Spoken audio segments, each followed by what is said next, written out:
안녕하세요. 까치살모입니다. 오늘은 정말 대단한 특종을 가지고 왔습니다. 오늘의 특종은 당연히 유튜브에서는 최초이고 유튜브를 떠나서 그 어떤 곳에서도 공개된 적이 없는 이야기입니다. 솔직히 제가 웬만해서는 이런 이야기를 하지 않는데 오늘 이야기는 그만큼 대단한 특종이기 때문입니다. 그럼 그 대단한 특종이란 뭘까요?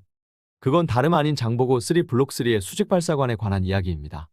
얼마 전에 북한에서 새로운 SLBM 잠수함을 공개하면서 많은 사람의 주목을 받았는데요.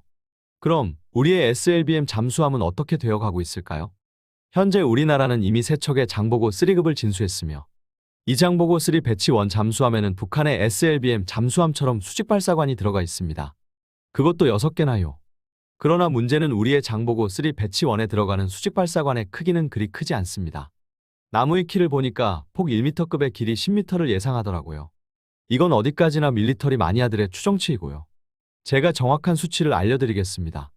현재 장보고 3 배치 1에 탑재된 수직발사관의 크기는 발사관의 직경은 115cm이고 발사관 안에 들어가는 캐니스터의 직경은 95cm입니다.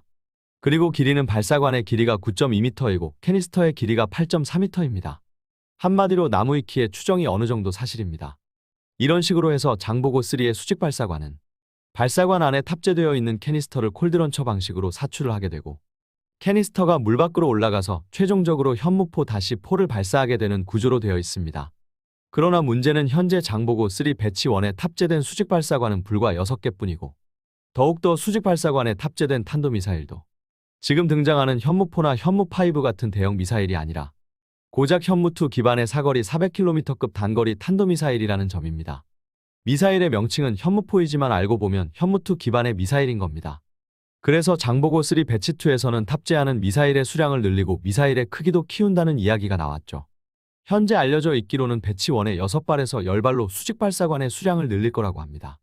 그런데 확실히 수직발사관의 수량을 늘리는 건 확실하나 문제는 미사일의 크기입니다.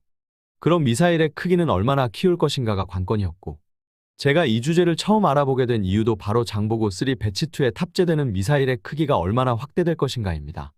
그러나 결론을 말씀드리자면 장보고 3 배치 2는 확실히 탑재하는 미사일의 수량은 10발로 늘어나지만 미사일은 배치 1과 마찬가지로 그대로 현무포-4를 탑재하게 됩니다. 아마 제 이야기를 듣고 제가 잘못 알고 있다거나 아니면 잘못된 정보를 전하는 거라고 주장하는 분들이 분명히 있을 텐데요. 그래서 저도 나름 철저하게 알아봤고 그에 따른 결과입니다. 그럼 제가 왜 이런 생각을 하게 되었을까요? 우선 장보고 3 배치 2는 이미 초도함이 2021년에 건조에 들어갔습니다. 그럼 당연하지만 수직발사관이 커졌다면 새로운 수직발사관을 개발하기 위한 개발 사업이 이미 진행되고 있어야 합니다. 제가 집중적으로 알아본 것도 새로운 수직발사관을 개발하기 위한 사업이 무엇이냐이고 그리고 새로운 수직발사관의 크기는 얼마나 커졌냐는 거였습니다. 그러나 배치 2를 위한 새로운 수직발사관 개발 사업은 존재하지 않았습니다. 참고로 기존 수직발사관을 개발하는 사업은 혼합가스를 활용한 사출장치 최적화 설계 기술이라는 사업으로 2017년 11월부터 2020년 12월까지 이루어졌으며 장보고 3 배치 1의 초도함인 도산안창호함을 시험함으로 사용해서 이루어졌습니다. 그러나 배치 2를 위한 새로운 수직발사관 개발 계획은 존재하지 않습니다. 그리고 또 한 가지는 잠수함의 크기의 확대입니다. 현재 알려져 있기로는 장보고 3 배치 2는 기존 배치 1에 비해서 길이가 5.9m가 연장됩니다. 문제는 제가 앞으로 이야기할 새로운 수직발사관을 탑재하고 발사관의 수량도 6개에서 10개로 늘리려면 길이가 5.9m 연장되는 걸로는 턱없이 부족합니다. 한마디로 이 정도 크기 확대로는 새로운 수직발사관을 10개씩 탑재하는 게 불가능하다는 이야기입니다.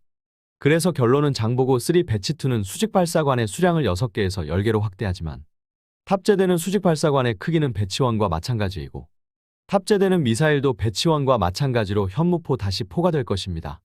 그런데 문제는 제가 이 자료를 조사하는 과정에서 새로운 잠수함용 수직발사관의 개발 사업이 존재한다는 사실을 알아냈습니다.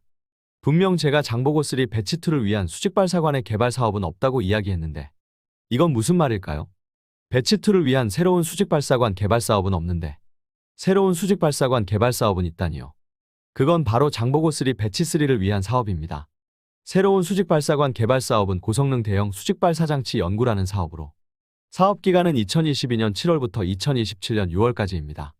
사업기간을 보시면 알겠지만 보시는 것처럼 이 사업은 분명 장보고 3 배치 2를 위한 사업은 아닙니다. 그러기에는 사업기간이 너무 늦습니다. 그럼 이 사업은 무엇을 위한 사업일까요? 당연한 것 아니겠습니까?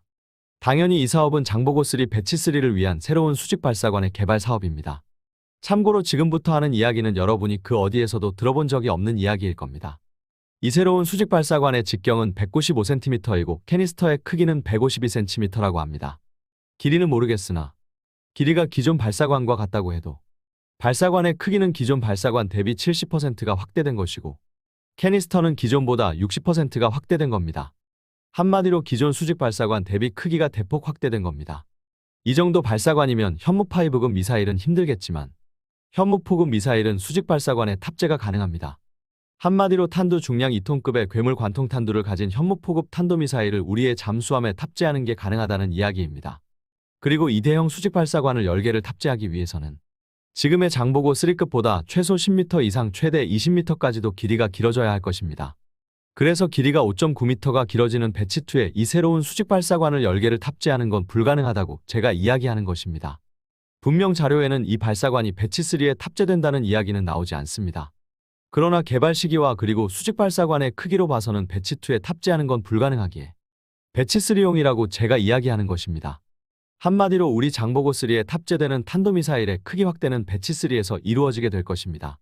참고로 만일 이 수직 발사관에 단발의 대형 탄도미사일을 탑재하지 않고 초음속 대함미사일 같은 걸 탑재한다면 마치 미국의 버지니아급의 통합 수직 발사관처럼 수직 발사관 하나에 여러 발의 미사일을 탑재하는 게 가능할 것이고 수직 발사관 하나에 3발의 초음속 대함미사일을 탑재할 수 있을 것이며 배치3가 6개의 수직 발사관을 탑재한다면 최대 18발의 초음속 대함미사일을 탑재하는 것도 가능할 것이고 만일 10개의 수직 발사관을 탑재한다면 최대 30발의 초음속 대함미사일을 탑재하는 것도 가능하리라 봅니다.